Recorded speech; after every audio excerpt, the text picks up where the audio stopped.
Hello friends, welcome back to my channel M K astro guidance. आज हम बात करेंगे शुक्र के गोचर की, जो कि मीन राशि से निकलकर मेष राशि में प्रवेश करने वाले हैं। कब? 31 मई को। तो 31 मई को शुक्र जो हैं वो अपनी मीन राशि से निकलकर मेष राशि में प्रवेश करेंगे और 29 जून तक वो यहीं रहेंगे। आज हम इस वीडियो के माध्यम से देखेंगे कि इस गोचर का कन्या लग्न के जातकों पर क्या प्रभाव पड़ेगा। तो चलिए फिर देर न करते हुए हम आज का वीडियो आरंभ करते हैं। जैसा कि मैंने आपको बताया, शुक्र ग्रह जो हैं वो 31 मई को रात में 11:42 पर मीन राशि से निकलकर मेष राशि में प्रवेश करेंगे और 29 जून तक वो यहीं पर मेष राशि में ही रहेंगे। अब इसका प्रभाव कन्या लग्न पर देखने से पहले हम ये जानने की कोशिश करते हैं कि शुक्र आखिरकार ज्योतिष में क्या माने जाते हैं और क्या हैं। ज्योतिष शास्त्र में शुक्र ग्रह को दैत्य गुरु शुक्राचार्य से रिप्रेजेंट करते हैं। मतलब माना जाता है कि जो दैत्य गुरु शुक्राचार्य थे वही शुक्र हैं। तो एक तरह से ये बहुत ही जाने हुए गुरु हैं। अब यदि इस प्लैनेट की हम बात करें तो ज्योतिष में शुक्र ग्रह को एक शुभ ग्रह माना जाता है, जो कि चमकता हुआ सफ़ेद रंग का ग्रह है। ये बहुत ही सौम्य और मधुर ग्रह माना जाता है, जो कि आपके सर्वाइवल के लिए, किसी भी मानव जीवन को सर्वाइवल के लिए बहुत ज़रूरी है। मतलब आपको इस संसार में सर्वाइव करने के लिए जो भी चाहिए वो सब कुछ शुक्र देता है। वो सारी चीज़ें आपको सर्वाइवल के लिए शुक्र से ही मिलती हैं। शुक्र आपके जीवन में आपका धन, दौलत, सुख, वाहन, सुविधाएं जो भी आपको है, लग्जरी, फैशनेबल या ब्रांडेड कपड़े, वो भी शुक्र है। आपकी ज्वेलरी, म्यूजिक, संगीत, सुंदरता, आकर्षण, मतलब वो हर चीज़ जिसको देखकर आप आकर्षित होते हैं, वो हर चीज़ जो देखने में आपको बहुत सुंदर लगती है। शुक्र मधुरता, मधुर वाणी, कोमलता, सौम्यता सब कुछ है। अतः वो सारी चीज़ें जिसको सुनकर आपको एक मधुरता का और अच्छा अनुभव होता है, वो सब कुछ शुक्र है। इसके साथ साथ शुक्र भव्यता है, सुंदरता है, अपोजिट सेक्स के प्रति आपका आकर्षण भी है। ये आपका वैवाहिक जीवन है, इवन आपका मैरिज, आपकी जो विवाह है, वो सब कुछ शुक्र से हम देखते हैं। आपका जीवन साथी वो भी शुक्र ही है।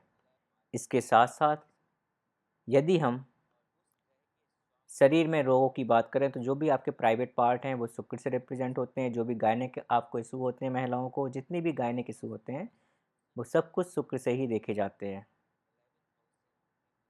आपको इसके साथ साथ यदि डायबिटीज़ है वो भी शुक्र की वजह से ही है, उसे भी शुक्र ही रूल करता है।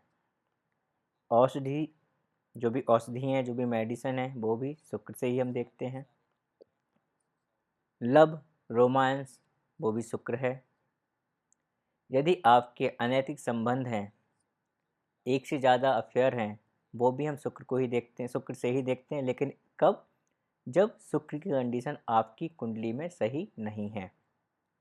आपके प्राइवेट पार्ट से रिलेटेड या आपके जनन जो अंग है, जननांग जिनको हम बोलते हैं, जो आपके रिप्रोडक्टिव ऑर्गन्स हैं, उससे रिलेटेड यदि आपको कोई भी हेल्थ इशू है, वो सब कुछ हम शुक्र से ही देखते हैं। तो इस तरह से शुक्र आपके जीवन में बहुत सी डायमेंशन को रिप्रेजेंट करते हैं। अब यदि हम कन्या लग्न की बात करें तो कन्या लग्न के लिए जो मेष राशि है वो आपके 8वें घर में है। तो शुक्र जो है आपके 7वें घर से निकलकर आपके 8वें घर में प्रवेश करेंगे और 29 जून तक वो यहीं रहेंगे, ऑलमोस्ट 1 मंथ। इसके साथ साथ कन्या लग्न के लोगों के लिए जो जातक हैं उनके लिए शुक्र जो है वो 8वें घर में तो बैठे हुए हैं, लेकिन 9वें घर की लॉर्डशिप और आपके दूसरे घर की लॉर्डशिप को लेकर बैठे हुए हैं और आपके दूसरे घर को देख भी रहे हैं। अतः आपको जो परिणाम मिलेंगे कन्या लग्न के जातकों को वो किस करके मिलेंगे, वो आपके सेकंड हाउस से रिलेटेड परिणाम मिलेंगे, आपके 8th हाउस से रिलेटेड परिणाम मिलेंगे और ही साथ आपके 9th हाउस से रिलेटेड उससे संबंधित परिणाम आपको देखने को मिलेंगे। ये परिणाम कब मिलेंगे आपको देखने के लिए, जब शुक्र, मंगल या ऐसा कोई भी ग्रह जिसका संबंध दूसरे, 8वें और 9वें घर से है वो आपकी दशा मैप में एक्टिवेटेड है। दशा मैप में एक्टिवेटेड होने का मतलब होता है कि आपकी महादशा, अंतरदशा या प्रत्यंतर दशा उन ग्रहों से रिलेटेड चल रही है। तो इस तरह से आपका दूसरा, छठा, दूसरा, 8वां और 9वां घर एक्टिवेट हो जाएगा और उसके सक्रिय होने के साथ साथ आपको शुक्र के जो ट्रांजिट के परिणाम है वो काफ़ी अच्छी इंटेंसिटी में मिलेंगे। शुक्र एक ऐसा ग्रह है जहाँ जिसको हम रिप्रेजेंट करते हैं आपके बीज से भी, मतलब आपकी संतान उत्पत्ति की क्षमता से भी। आपका जो वीर्य है, जो शुक्राणु है, उसको भी रिप्रेजेंट करता है। फीमेल में एक्स को भी रिप्रेजेंट करता है। वहीं दूसरी ओर इसको आध्यात्म की पराकाष्ठा भी बोल सकते हैं, क्योंकि यदि आपने अपने ब्रह्मचर्य पे कंट्रोल कर लिया, अपनी जो बुरी हैबिटें हैं उस पर कंट्रोल किया, तो ये आपको आध्यात्म में काफ़ी ऊपर तक ले जा सकता है। किसी भी चीज़ को अच्छे से विश्लेषण करने की जो क्षमता होती है वो शुक्र में ही होती है। अब जब शुक्र यहाँ पर आपके 8वें घर में बैठे हैं तो 8वां घर क्या होता है, आपके इन लॉज का होता है, आपकी पैतृक संपत्ति का होता है। और क्योंकि यहाँ पर शुक्र जो है वो आपके सेकंड हाउस को देख रहे हैं जो कि स्वयं धन का घर है और शुक्र जो है वो धन के ही स्वामी हैं, धन को ही रिप्रेजेंट करते हैं, ज्वेलरी को रिप्रेजेंट करते हैं। तो ये आपको पैतृक संपत्ति दे सकते हैं इस गोचर काल में। मतलब बहुत ज़्यादा आपको चांस है कि आपको अपने इन लॉज से या कोई भी पैतृक संपत्ति मिल सकती है। इसके साथ ही साथ आपको जो धन आएगा, आपके पास जो संचय होगा, जो भी इनकम होगी, वो 8th घर के, जो भी 8वां घर है, उसके कार्य करने से ज़्यादा होगी। मतलब यदि आप 8th हाउस से रिलेटेड कार्य करते हैं तो ये गोचर काल आपके लिए बहुत अच्छा जाने वाला है। अब 8वें घर के कार्य क्या होते हैं? 8वां घर होता है ज्योतिष, एस्ट्रोलॉजी, कोई भी ऑकल्ट से रिलेटेड कार्य, कोई भी प्रोडक्ट पर काम करने वाला। अगर आप किसी भी प्रोडक्ट पे काम करते हैं तब भी आप 8th हाउस को यूज कर रहे हैं। यदि आप सॉफ्टवेयर टेस्टिंग की प्रोफाइल में हैं, यदि आप क्राउड फंडिंग में हैं, 8th हाउस क्या है आपका, अनअर्न इनकम है, मतलब वो धन जो कि आपने कमाया नहीं है। अतः आपको इस तरह का भी धन इस गोचर काल में मिल सकता है। वो कैसे हो सकता है? आपकी कोई LIC या इंश्योरेंस आपने करा रखा हो, उसकी पॉलिसी आपकी मैच्योर हो रही हो, तो उस तरह का आपको धन मिल सकता है। क्राउड फंडिंग में यदि आप हैं, उस प्रोफेशन में, तो आपके लिए बहुत अच्छा है। मतलब यदि आप कोई भी ऐसा कार्य करते हैं जहाँ पर आपका खुद का पैसा ना हो, कि आपने क्राउड फंडिंग से पैसा लिया हुआ है, लोगों से पैसा लिया हुआ है, उसको आप यूटिलाइज करके बिजनेस कर रहे हैं, आपका ये समय बहुत ही अच्छा जाने वाला है।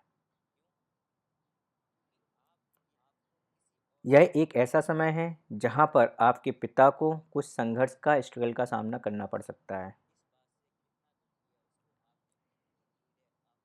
यदि आप धर्म से, कल्चर से जुड़े हुए हैं तो भी हो सकता है कि कुछ आपके अपोजिशन वाले या कुछ आपको संघर्ष कराने वाले एलिमेंट पैदा हों, आपके लिए षड्यंत्र टाइप का करें कुछ, और आपको उनसे स्ट्रगल करना पड़े, कुछ परेशानी हो, ऐसी भी चीज़ें हो सकती हैं।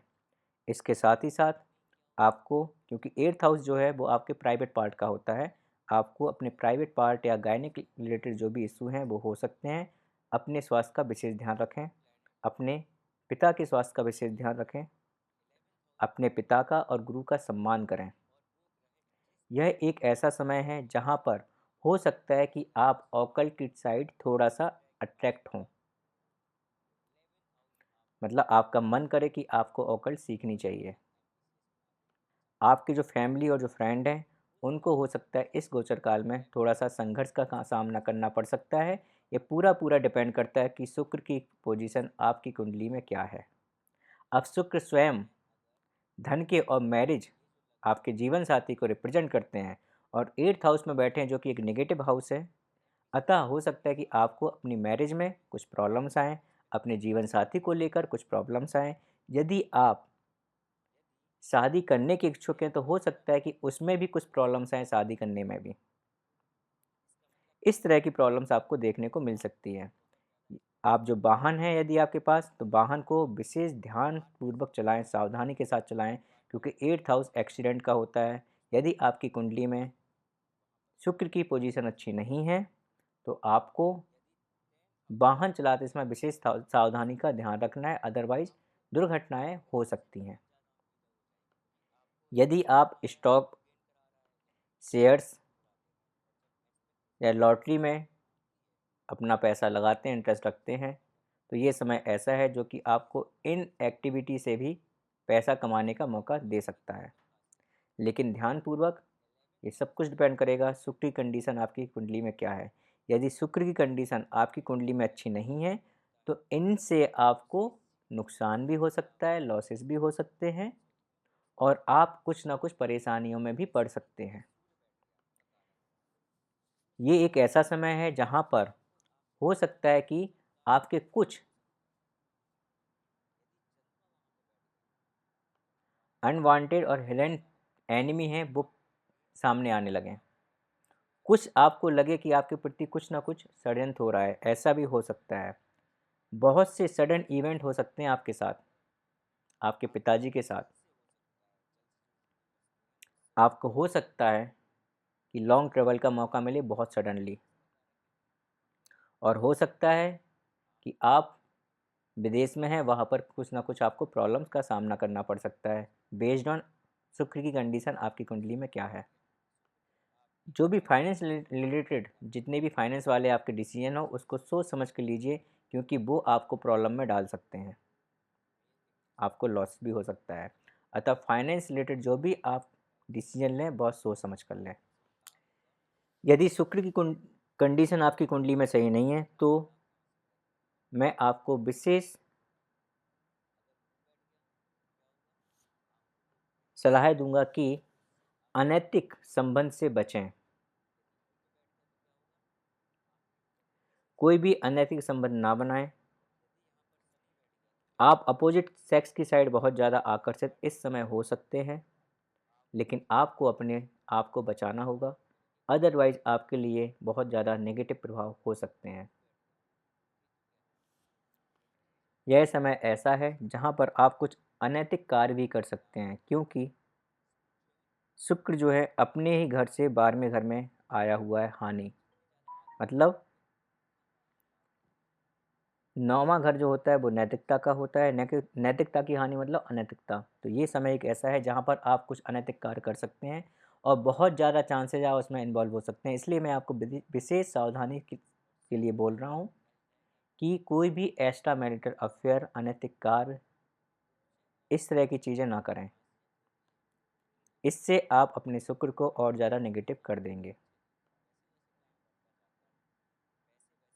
किसी भी तरह की गायनिक इशू हो, उस पर विशेष ध्यान दें। और 8वां घर जो होता है वो ह्यूमिलिएशन का भी होता है। तो यह एक ऐसा समय भी है जहाँ पर आपको बहुत सोच समझ कर कार्य करना है। स्पेशली यदि आप मेल हैं, तो महिलाओं के संबंध में, लड़कियों के संबंध में आपको विशेष सावधानी रखनी है, क्योंकि आपको उनकी वजह से हो सकता है कुछ ना कुछ ह्यूमिलिएशन का सामना करना पड़ सकता है, अपमानित होना पड़ सकता है। तो ऐसी सिचुएशन से बचें। यदि शुक्र आपको कुछ ज़्यादा प्रॉब्लम कर रहा है, आपको लग रहा है काफ़ी ज़्यादा नेगेटिव इफेक्ट मिल रहे हैं, तो आपको शुक्र के उपाय करने पड़ेंगे। उपाय के फॉर्म में आप अपने आप को साफ सफाई से रखें। जहाँ आप रह रहे हैं, जो आपका एनवायरनमेंट है, जो आपका घर है, जो भी सराउंडिंग चीज़ें हैं, वहाँ पर विशेष साफ सफाई का ध्यान दें। रोज़ परफ्यूम इत्र लगाएं। माँ लक्ष्मी की पूजा करें। शुक्र से रिलेटेड दान करें, जैसे चीनी, चावल, इस तरह का दान करें, ये आपके लिए अच्छा होगा। जो भी व्यक्ति 8th हाउस से रिलेटेड कार्य में हैं, उनके लिए ये समय बहुत अच्छा है। जो एस्ट्रोलॉजी में हैं, ज्योतिष कर रहे हैं, उनके लिए बहुत अच्छा समय रहेगा ये। उससे आपको धन भी आएगा। शुक्र क्योंकि धन को भी रिप्रेजेंट करते हैं, आपकी मैरिज लाइफ भी थोड़ा सा बेटर होगी। तो इस तरह का होगा शुक्र का ये गोचर काल कन्या लग्न के जातकों के लिए। ये आपके और आपके जीवन का जो जीवन साथी है, जो मैरिज है, उसमें कुछ संघर्ष ऐड कर सकता है ये गोचर काल, इसलिए वहाँ पर थोड़ा सा विशेष ध्यान रखें। यदि आपको ये वीडियो पसंद आया हो तो लाइक, सब्सक्राइब और शेयर करना मत भूलिए। अपने मित्र और फैमिली से शेयर कीजिए, जिससे उनको भी पता लगे कि ये शुक्र का गोचर काल उनके लिए कैसा रहने वाला है, और वो उसके अकॉर्डिंग कुछ उपाय भी कर पाएँ। इसके साथ ही साथ यदि आपको कुंडली का अध्ययन कराना हो, कुंडली बनवानी हो, कोई भी कंसल्टेशन लेनी हो ज्योतिष के लिए, तो आप मुझे कनेक्ट कर सकते हैं। आपके जीवन में कोई समस्या है, उसका समाधान आपको ज्योतिष के थ्रू लेना हो, तब भी आप मुझे कनेक्ट कर सकते हैं। मेरी कॉन्टैक्ट डिटेल्स स्क्रीन पर दे रखी है, साथ ही साथ वीडियो के डिस्क्रिप्शन में भी हैं। तो आप मुझे जीमेल, व्हाट्सएप के थ्रू कनेक्ट कर सकते हैं, डायरेक्ट कॉल करके, मैसेज करके या ईमेल करके। इसी के साथ अब मुझे आज्ञा दीजिए। नमस्कार।